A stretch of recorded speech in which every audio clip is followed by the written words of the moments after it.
everyone, Ben Zinn here for NextLevelGuitar.com. Thank you all for joining us today. I have an inspired by lesson on some old school blues.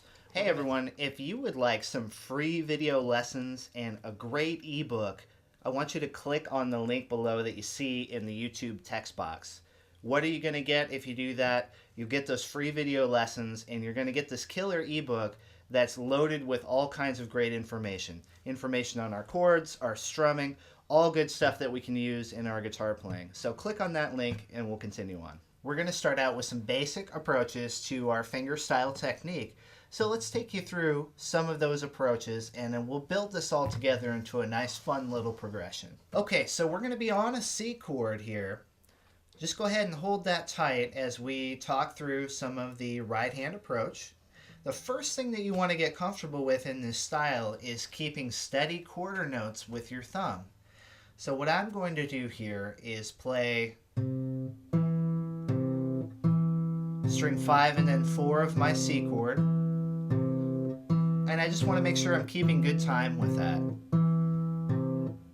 Now I'm going to move to an F chord, which I'm going to finger this a little bit differently here. You'll notice I'm not playing my F chord like this. I'm leaving my pinky finger free so I can grab some melody notes later on. So basically just keep in mind that we're playing an F chord, but we're never going to hit string 5, so I'm not going to fret that normal note. So now I'm going to get my octave movement with my thumb. We're going to be doing a lot of back and forth between C and F. So it's a good idea to get comfortable just rocking that bass note back and forth on those two chords.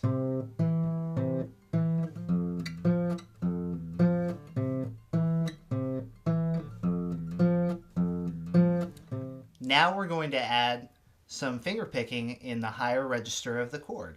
So we're going to play our bass note at first, and then when we play our second bass note on beat 2, we're going to come in and play string 1 with your ring finger also. Then I'm going to play the second string with my middle finger.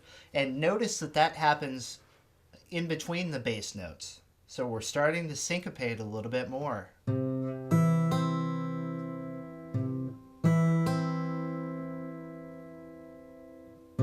Together, and then middle finger. Adding on now.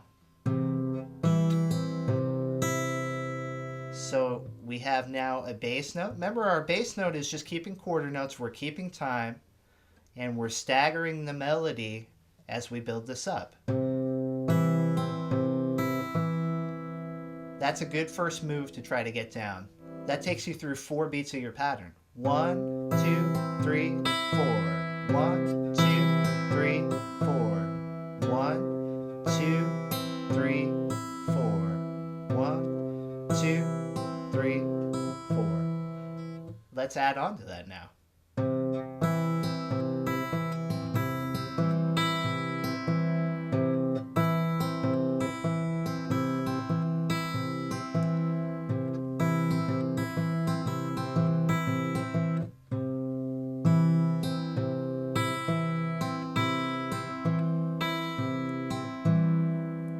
That can take a little bit of finger juggling, as you can see, but the best advice I can give you on that is to make sure that you just keep your thumb consistent and play at a steady speed, play at a nice slow speed that you can get those other fingers involved. So now let's take a look at another pattern that we can use when we change to our F chord.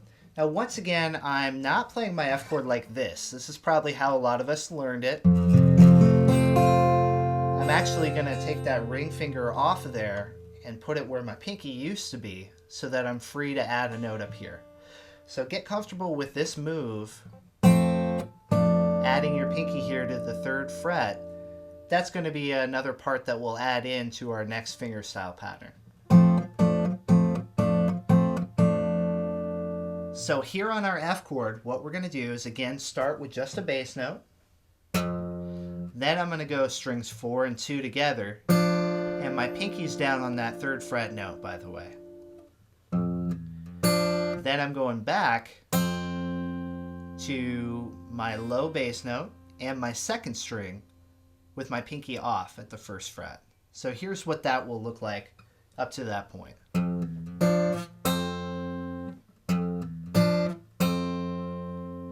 Okay, adding on.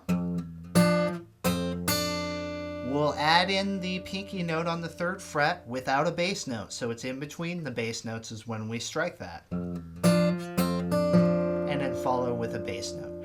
That's your first 4 beats of that pattern. 1, 2, 3, 4. 1,